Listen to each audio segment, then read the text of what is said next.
Baik, Assalamualaikum warahmatullahi wabarakatuh. Saya Andre Agustin dengan NIM 18036102 akan mempresentasikan makalah saya yang berjudul Sintesis dan Karakterisasi Katalis Karbon Tersulfonasi dari Kulit Ubi Kayu untuk Produksi Biodiesel dari Palm Fatty Acid Distillate. Yang pertama itu latar belakang. Pertumbuhan industrialisasi dan metropolitan yang sangat cepat pada saat sekarang ini sehingga meningkatkan permintaan energi dan sumber energi utama yang seperti minyak bumi, batu bara, dan gas alam.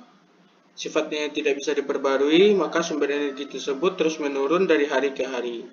Eksploitasi sumber daya energi konvensional ini juga menyebabkan terjadinya pemanasan global, baik energi maupun kerusakan lingkungan yang merupakan masalah serius yang mungkin dapat dikurangi dengan mengembangkan sumber energi alternatif seperti biofuels. Salah satu biofuels yang dikembangkan dari limbah yaitu biodiesel. Biodiesel merupakan bahan bakar yang terdiri dari campuran monoalga ester rantai panjang asam lemak yang dipakai sebagai alternatif bagi bahan bakar dari mesin diesel yang terbuat dari sumber terbaru seperti minyak nabati atau lemak yang dapat bersumber dari limbah seperti PFAD juga. Pada konversi PFAD menjadi biodiesel melalui reaksi transesterifikasi maupun esterifikasi memerlukan bantuan katalis untuk mempercepat reaksi. Katalis dapat berupa katalis homogen maupun heterogen, baik itu asam maupun basa. Namun, penggunaan katalis homogen mempunyai kekurangan, yaitu sulit untuk dipisahkan sehingga diperlukan proses lanjutan guna mendapatkan biodiesel yang murni. Oleh karena itu, proses pembuatan biodiesel lebih sering menggunakan katalis heterogen. Banyak jenis katalis heterogen yang dapat digunakan, tetapi yang paling populer yaitu katalis karbon tersulfonasi. Dengan sulfonasi menggunakan larutan H2SO4 sebagai aktivasi karbon. Karbon aktif merupakan bahan yang mengandung komposisi karbon dengan struktur amorfous atau mikrokristalin dengan luas permukaan yang besar. Struktur ini memberikan kemampuan daya serap yang tinggi sehingga karbon aktif dapat berperan sebagai katalis asam padat. Prekursor karbon aktif dapat dibuat dari tumbuh-tumbuhan, limbah, atau mineral yang mengandung karbon. Beberapa komposisi yang diperlukan sebagai sumber karbon mengandung senyawa seperti pati, selulosa, hemelosa, yang sebagai contohnya yaitu terdapat pada kulit ubi kayu yang merupakan limbah industri rumah tangga. Rumusan masalah yang pertama yaitu bagaimana sifat-sifat fisikokimia dari katalis karbon tersulfonasi. Yang kedua, bagaimana sifat fisika berupa densitas dan bilangan asam dan persentase dari biodiesel yang dihasilkan dari PFAD. Tujuannya yang pertama yaitu memberikan penjelasan mengenai sifat-sifat fisikokimia dari katalis karbon tersulfonasi. Yang kedua yaitu menentukan sifat fisika berupa densitas dan bilangan asam dan persentase dari biodiesel yang dihasilkan dari PFAD. Manfaat yang pertama yaitu memberikan informasi mengenai karakteristik dari katalis karbon tersulfonasi. Yang kedua itu memberitahu informasi mengenai karakteristik dari sifat fisika produk biodiesel dan persentase konversi yang diperoleh dari PFAD. Bab 2 tinjauan pustaka. Yang pertama itu kulit ubi kayu. Ubi kayu atau Manihot esculenta merupakan salah satu tanaman pangan yang paling penting di daerah tropis. Tanaman ini sebagai sumber kalori yang baik di negara-negara berkembang seperti Nigeria, Brazil, dan Thailand itu merupakan sumber bahan pangan pokok, termasuk juga di Indonesia. Kulit ubi kayu merupakan hasil olahan industri rumah tangga yang dapat dijadikan sebagai karbon pada bagian kulitnya yang dapat dimanfaatkan setelah habis terbuang. Komposisi dari kulit ubi kayu ini mengandung karbohidrat sekitar 70%, protein 6%, lemak 3%, serat 5%, dan abu 7%. Dapat kita lihat itu dengan jumlah pati yang terdapat pada kulit ubi kayu yang sangat tinggi ini, maka kulit ubi kayu berpotensi dijadikan karbon untuk katalis karbon tersublimasi untuk produksi biodiesel. Kedua itu biodiesel. Biodiesel merupakan sumber energi alternatif untuk menggantikan bahan bakar minyak konvensional yang terdiri dari monoalkyl ester rantai panjang, bersumber dari lemak hewani atau minyak nabati. Biodiesel dapat diproduksi menggunakan bahan baku seperti lemak hewani dan minyak nabati. Namun minyak nabati dapat dikonsumsi dan ada yang tidak dapat dikonsumsi. Minyak nabati yang dapat dikonsumsi seperti minyak jagung, minyak canola, minyak bunga matahari, dan lain-lain sebagainya. Sedangkan minyak nabati yang tidak dapat dikonsumsi yaitu seperti minyak jelantah, minyak kedelai, dan minyak jarak, dan serta PFAD atau palm fatty acid distillate. Kelemahan utama daripada pembuatan biodiesel adalah harga minyak nabati yang relatif mahal dan lebih baik dimanfaatkan untuk di bidang pangan. Dengan ini, baik, assalamualaikum warahmatullahi wabarakatuh. Saya Andre Agustin dengan NIM 18036102 akan mempresentasikan makalah saya yang berjudul Sintesis dan Karakterisasi Katalis Karbon Tersublimasi dari Kulit Ubi Kayu untuk Produksi Biodiesel dari Palm Fatty Acid Distillate. Yang pertama itu latar belakang. Pertumbuhan industrialisasi dan metropolitan yang sangat cepat pada saat sekarang ini sehingga meningkatkan permintaan energi dan sumber energi utama seperti minyak bumi, batu bara, dan gas alam. Sifatnya yang tidak bisa diperbarui, maka sumber energi tersebut terus menurun dari hari ke hari. Eksploitasi sumber daya energi konvensional ini juga menyebabkan terjadinya pemanasan global, baik energi maupun kerusakan lingkungan yang merupakan masalah serius yang mungkin dapat dikurangi dengan mengembangkan sumber energi alternatif seperti biofuels. Salah satu biofuels yang dikembangkan dari limbah yaitu biodiesel. Biodiesel merupakan bahan bakar yang terdiri dari campuran monoalkyl ester rantai panjang asam lemak yang dipakai sebagai alternatif bagi bahan bakar dari mesin diesel yang terbuat dari sumber terbaru seperti minyak nabati atau lemak yang dapat bersumber dari limbah seperti PFAD juga. Pada konversi PFAD menjadi biodiesel melalui reaksi transesterifikasi maupun esterifikasi memerlukan bantuan katalis untuk mempercepat reaksi. Katalis dapat berupa katalis homogen maupun heterogen, baik itu asam maupun basa.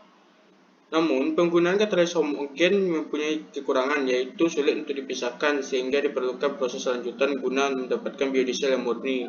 Oleh karena itu, proses pembuatan biodiesel lebih sering menggunakan katalis heterogen. Banyak jenis katalis heterogen yang dapat digunakan, tetapi yang paling populer yaitu katalis karbon tersublimasi. Dengan sublimasi menggunakan larutan H2SO4 sebagai aktivasi karbon. Karbon aktif merupakan bahan yang mengandung komposisi karbon dengan struktur amorfous atau mikrokristalin dengan luas permukaan yang besar. Struktur ini memberikan kemampuan daya serap yang tinggi sehingga karbon aktif dapat berperan sebagai katalis asam padat. Prekursor karbon aktif dapat dibuat dari tumbuh-tumbuhan, limbah, atau mineral yang mengandung karbon. Beberapa komposisi yang diperlukan sebagai sumber karbon mengandung senyawa seperti pati, selulosa, hemelosa, yang sebagai contohnya yaitu terdapat pada kulit ubi kayu yang merupakan limbah industri rumah tangga. Rumusan masalah yang pertama yaitu bagaimana sifat-sifat fisikokimia dari katalis karbon tersublimasi. Yang kedua, bagaimana sifat fisika berupa densitas dan bilangan asam dan persentase dari biodiesel yang dihasilkan dari PFAD. Tujuannya yang pertama yaitu memberikan penjelasan mengenai sifat-sifat fisikokimia dari katalis karbon tersublimasi. Yang kedua yaitu menentukan sifat fisika berupa densitas dan bilangan asam dan persentase dari biodiesel yang dihasilkan dari PFAD. Manfaat yang pertama yaitu memberikan informasi mengenai karakteristik dari katalis karbon tersublimasi. Yang kedua itu memberitahu informasi mengenai karakteristik dari sifat fisika produk biodiesel dan persentase konversi yang diperoleh dari PFAD. Bab 2 tinjauan pustaka. Yang pertama itu kulit ubi kayu. Ubi kayu atau Manihot esculenta merupakan salah satu tanaman pangan yang paling penting di daerah tropis. Tanaman ini sebagai sumber kalori yang baik di negara-negara berkembang seperti Nigeria, Brazil, dan Thailand itu merupakan sumber bahan pangan pokok, termasuk juga di Indonesia. Kulit ubi kayu merupakan hasil olahan industri rumah tangga yang dapat dijadikan sebagai karbon pada bagian kulitnya yang dapat dimanfaatkan setelah habis terbuang. Komposisi dari kulit ubi kayu ini mengandung karbohidrat. Sumber karbon seperti kulit ubi kayu terlebih dahulu dikalsinasi. Kalsinasi merupakan proses penguraian suatu bahan pada suhu tinggi menggunakan udara maupun dengan adanya sedikit udara. Pada senyawa organik yang telah dikalsinasi perlu diamati variasi waktu dan suhu terhadap luas permukaannya. Adapun faktor yang mempengaruhi kalsinasi ini yaitu laju aliran udara, tingkat kenaikan suhu, dan waktu.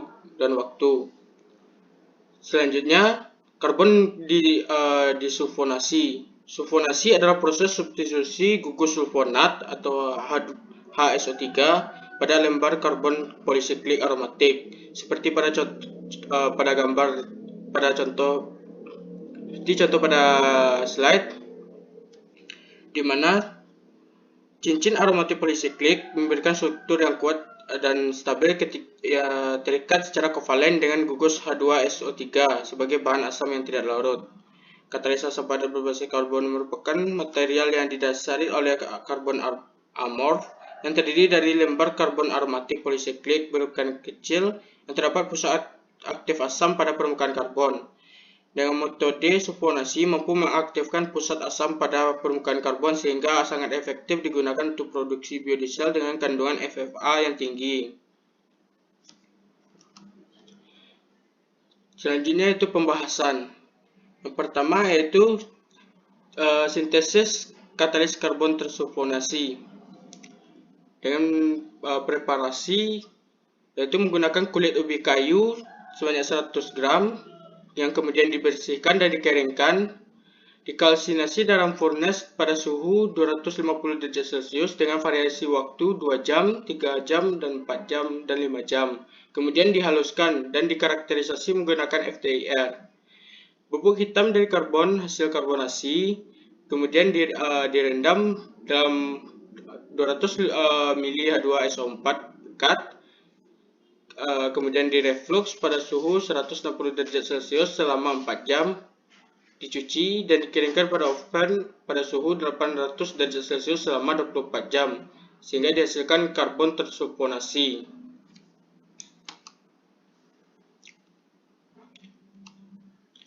Yang kedua yaitu aplikasi katalis karbon tersulfonasi pada reaksi biodiesel. 3 gram katalis dan 40 metanol kemudian dicampurkan pada leher labu 3 dan diaduk dengan kecepatan 100 rpm menggunakan magnetic stirrer selama 5 menit. Tambahkan perlahan PFAD sebanyak 170 ml, kemudian dicampurkan dengan kecepatan 600 rpm pada suhu 60 derajat Celcius selama 2 jam.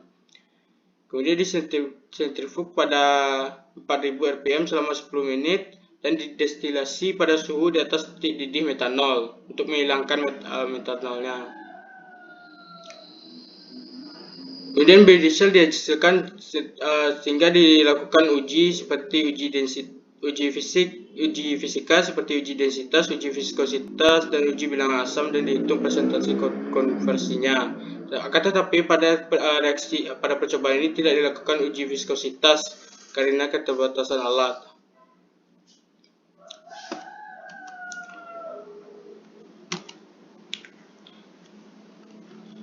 Berdasarkan penelitian NACA 2020, untuk menentukan sifat fisikokimia yang dihasilkan dari karbon kulit ubi kayu, diperlukan dua macam karakterisasi. Yang pertama yaitu menggunakan FTIR sebelum dan setelah karbon disulfonasi. Yang kedua yaitu menentukan jumlah situs asam dengan metode asam basa atau titrasi asam basa. Kemudian untuk menentukan karakterisasi sifat fisika dari biodiesel, dilakukan pengujian densitas dan bilangan asam dan persentase konversinya.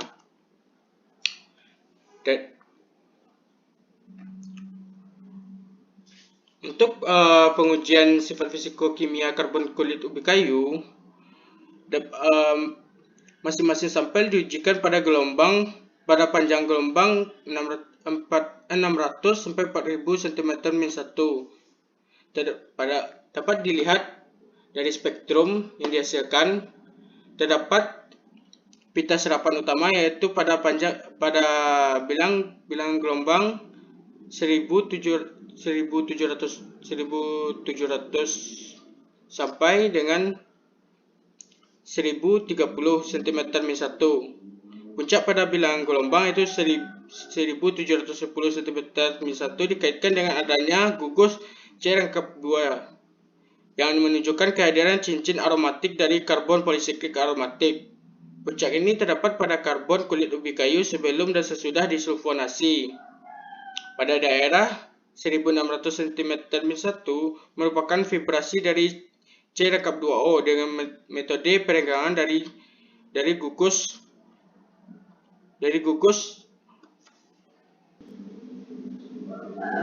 Untuk menyelidiki efek sulfonasi pada katalis, maka dianalisa menggunakan FTR, di mana hasilnya seperti berikut. Pada spektrum terdapat dua puncak kuat pada daerah 1117 dan 1013 cm-1 yang menunjukkan adanya gugus SO2. Dengan adanya gugus SO2 simetris dan asimetris yang mengkonfirmasi keberadaan gugus sulfonat yang berikatan secara kovalen dengan karbon polisiklik aromatik, adanya puncak lemah seperti pada daerah 1650 cm-1 menunjukkan adanya gugus OH, di mana puncak lemah ini memainkan peran penting dalam esterifikasi PFAD yang meningkatkan aktivitas katalitik dari katalis. Yang kedua yaitu jumlah situs asam. Karakterisasi ini bertujuan untuk menentukan jumlah situs asam yang terkandung dalam katalis. Situs asam ditentukan menggunakan metode titrasi asam basa dengan mempengaruhi aktivasi katalitik dalam esterifikasi PFAD. Karakterisasi ini dilakukan baik pada karbon sebelum dan sesudah sulfonasi. Pada karbon didapatkan jumlah situs asam sebanyak 0,7 mmol per gram. Situs asam pada karbon ini masih rendah sehingga dibutuhkan proses sulfonasi untuk meningkatkan jumlah situs asam. Setelah proses sulfonasi terjadi peningkatan jumlah situs asam pada karbon tersulfonasi sebanyak 3,225 mmol per gram. Yang kedua yaitu uji sifat fisika pada biodiesel. Yang pertama itu densitas. Densitas adalah massa per satuan volume. Uji densitas merupakan properti utama pada biodiesel. Jumlah bahan bakar yang diinjeksi ke mesin diperkirakan berdasarkan volumenya, sehingga kepadatannya secara langsung akan mempengaruhi bahan bakar dalam proses injeksi. Berdasarkan hasil uji densitas, terjadi penurunan nilai densitas maupun bilangan asam dari lemak PFAD menjadi biodiesel. Penurunan nilai densitas dan bilangan asam ini menandakan adanya aktivitas katalitik dan katalis. Perbandingan nilai densitas dibandingkan dengan standar ASTM yaitu 870 plus minus 0,01 kg per meter kubik. Yang kedua itu bilangan asam dan persentase konversinya. Jumlah asam lemak bebas yang ada dalam sampel bahan bakar menentukan bilangan asam. Bilangan asam tinggi menciptakan masalah korosi dalam saluran pengiriman bahan bakar mesin, dan nilai asam tinggi ini disebabkan oleh kandungan asam lemak bebas yang tinggi. Berdasarkan uji coba yang dilakukan, didapatkan bilangan asam pada sampel seperti pada tabel berikut. Bilangan asam pada biodiesel yang dijadikan indikator untuk menentukan tingkat keberhasilan dalam pembuatan biodiesel. Bilangan asam yang lebih rendah daripada bahan baku menunjukkan indikator konversi asam lemak menjadi asam lemak metil ester yang tinggi. Kesimpulan, Pertama itu sifat-sifat fisikokimia katalis dianalisis dari karakterisasi menggunakan instrumen FTIR dan metode titrasi sambasa. Kedua, pada karakterisasi penggunaan FTIR menunjukkan adanya gugus SO2 atau gugus sulfonat pada daerah 1017 cm1 dan 1017 cm1 yang berikatan secara kovalen dengan karbon polisiklik aromatik. Peningkatan jumlah sitosasam dari karbon menjadi karbon transponasi menunjukkan gugus sulfonat berhasil disubstitusi ke dalam karbon. Ketiga itu densitas dan bilangan asam dari biodiesel mengalami penurunan dibandingkan dari lemak PFAD yang digunakan. Sekian dari presentasi dari saya. Assalamualaikum warahmatullahi wabarakatuh.